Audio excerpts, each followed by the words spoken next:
Assalamualaikum dan salam sejahtera. Selamat datang, nama saya Usman Ullah Sheikh dan hari ini kita akan bercakap berkenaan kecerdikan buatan, IoT dan drone.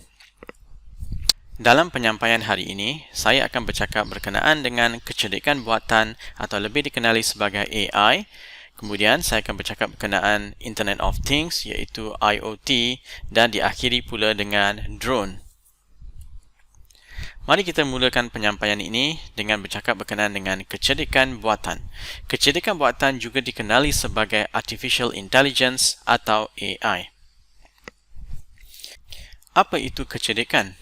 Kecerdikan adalah keupayaan untuk memperoleh dan mengaplikasikan pengetahuan dan kemahiran. Manakala, apakah itu kecerdikan buatan?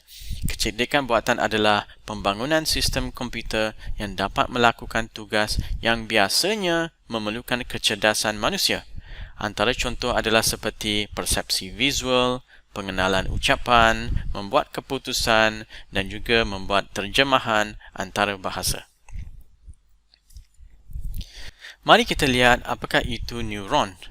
Di dalam otak manusia terdapat lebih daripada 100 bilion neuron. Proses pembelajaran melatih neuron untuk melaksanakan sesuatu tugas.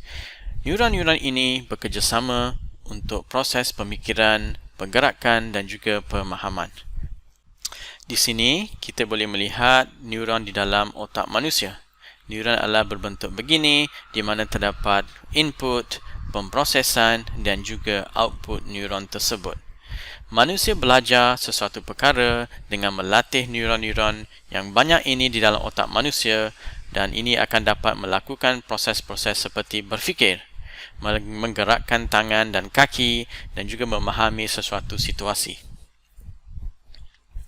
Mari kita lihat apakah itu pembelajaran mesin.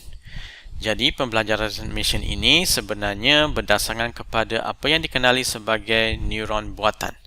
Neuron buatan adalah rangkaian neuron yang adalah berdasarkan kepada neuron otak manusia. Dalam erti kata lain, neuron buatan ini sebenarnya dimodelkan berdasarkan kepada neuron manusia yang biasa. Salah satu cabang AI adalah machine learning ataupun dikenali sebagai pembelajaran mesin, di mana mesin dilatih untuk meniru kecerdikan manusia. Di sebelah kiri dapat dilihat bagaimana model neuron buatan disusun supaya menjadi susunan neuron manusia. Apakah antara aplikasi kecerdikan buatan ini? Jadi, kalau kita mempunyai kecerdikan buatan ataupun AI, bagaimana kita boleh menggunakan ini untuk membantu kita? Antara aplikasi AI adalah di dalam bidang perubatan, di mana doktor boleh menggunakan AI untuk membuat diagnosis. Contohnya, jika kita mempunyai beratus-ratus X-ray pesakit, bagi seorang doktor untuk melihat kesemua X-ray ini akan mengambil masa yang lama. Antara kegunaan AI adalah untuk memproses X-ray yang banyak ini dengan cepat dan memberitahu doktor sama ada terdapat pesakit-pesakit yang memerlukan rawatan yang cepat. Kecerdikan buatan juga digunakan dalam bidang pengajian. Contohnya, apabila rakan-rakan, saudara-saudari menghadiri kelas dan menghantar contohnya assignment dan laporan, maka assignment dan laporan ini dapat diproses oleh sistem komputer menggunakan AI. AI dapat memproses beratus-ratus dan beribu-ribu dokumen dalam masa yang pantas dan juga boleh melakukan penggradean automatik. Adakah anda pernah mendengar kereta berotonomi ataupun dalam bahasa Inggeris dikenali sebagai autonomous vehicle? Di masa hadapan, kereta mungkin tidak memerlukan pemandu. Kereta akan memandu dengan sendirinya untuk membawa anda ke destinasi anda. Kereta sebegini dikenali sebagai kereta berotonomi. Antara kelebihan AI adalah dapat berfikir seperti manusia. Jadi, apabila kita mengaplikasikan AI dalam sistem pengangkutan, kita dapat membina kereta berotonomi di mana ia dapat berfikir dan memandu di atas jalan raya seperti manusia biasa dan boleh membawa anda ke destinasi dengan selamatnya. Pernahkah anda menggunakan mana-mana platform media sosial sebegini? Jika ya, anda mungkin tidak mengetahui bahawa di belakang sistem media sosial ini terdapat sistem AI. Sistem AI ini boleh memperibadikan paparan di dalam media sosial anda berdasarkan minat anda. Ini adalah antara salah satu contoh aplikasi AI yang dapat membantu pengguna untuk melihat konten dan maklumat yang lebih peribadi kepada anda. Mari kita lihat apa itu IoT ataupun lebih dikenali sebagai Internet of Things.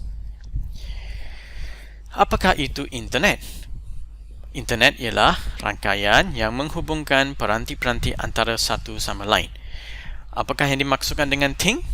Thing merupakan peranti tersebut seperti komputer, mesin, objek dan sebagainya. IoT pula adalah rangkaian peranti-peranti yang berhubung antara satu sama lain melalui internet, di mana data yang akan disimpan di dalam peranti ataupun di awan atau juga dikenali sebagai cloud. Jadi, apakah aplikasi IoT? Aplikasi IoT bermula dengan adanya peranti dan juga sistem AI. Di sebelah kiri ini, kita dapat melihat beberapa peranti yang kita ada, seperti komputer riba, jam pintar, tablet dan juga handphone. Dan peranti-peranti ini menggunakan internet berhubung dengan peranti-peranti lain di dalam rumah anda, seperti alat penghawa dingin, microwave oven, peti sejuk, kereta berotonomi dan sebagainya. Dan juga sistem CCTV seperti yang ditunjukkan dalam gambar raja ini. Dengan menggunakan IoT, kita dapat berhubung dengan semua peranti-peranti ini dan dapat kita kawal dan selia di dalam satu tempat. Maka peranti-peranti ini yang juga pintar dengan penggunaan AI dapat memberikan maklumat terkini kepada pengguna. Mari kita lihat apakah itu drone. Di sini dapat dilihat beberapa jenis drone yang biasa digunakan di luar sana. Apakah itu drone? Drone merupakan pesawat kecil yang lazimnya dilengkapi dengan kamera. Pesawat kecil ini dikawal dari jarak jauh dan biasanya tidak mempunyai juru terbang. Jadi itulah yang dikenali sebagai drone.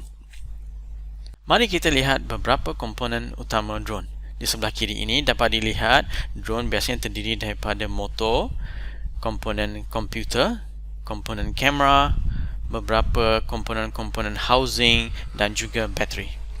Dengan gabungan drone berserta dengan kecerdikan buatan atau AI, drone dapat membuat navigasi kompleks dalam persekitaran manusia dengan selamatnya. Apakah antara aplikasi drone? Di sebelah kiri ini, kita dapat melihat beberapa gambar raja yang menunjukkan aplikasi drone. Antaranya, drone boleh digunakan untuk menghantar bantuan. Jika kita mempunyai sebuah kawasan yang mengalami bencana dan tidak dapat dicapai menggunakan kenderaan, maka kita boleh menggunakan drone. Drone yang terbang boleh menghantar bantuan ke kawasan-kawasan tersebut. Drone juga digunakan dalam pertanian seperti untuk menghantar baja dan juga racun serangga. Drone juga boleh digunakan untuk mengairkan pertanian kita. Antara aplikasi drone juga adalah untuk mengambil gambar di kawasan-kawasan yang sukar dicapai oleh manusia. Drone juga boleh digunakan sebagai penghantar package. Jadi di masa hadapan apabila anda membuat pembelian atas talian, kemungkinan drone akan menghantar barang ke rumah anda. Drone yang dapat dikawal dari jauh melalui internet beserta kecerdikan buatan dapat melakukan pelbagai aplikasi yang dapat membantu manusia. Kesimpulannya, kecerdikan buatan adalah teknologi utama masa hadapan. Kita akan dikelilingi oleh teknologi kecerdikan buatan yang berhubung antara satu sama lain menggunakan kaedah Internet of Things. Teknologi drone pula merupakan salah satu teknologi yang menggunakan kecerdikan buatan dan Internet of Things. Drone, IoT dan kecerdikan buatan mempunyai pelbagai aplikasi yang akan dapat membantu mempertingkatkan kualiti hidup manusia sejagat seperti dalam bidang perubatan, pertanian, keselamatan, bencana alam, pendidikan, media sosial dan sebagainya. Sekian, terima kasih.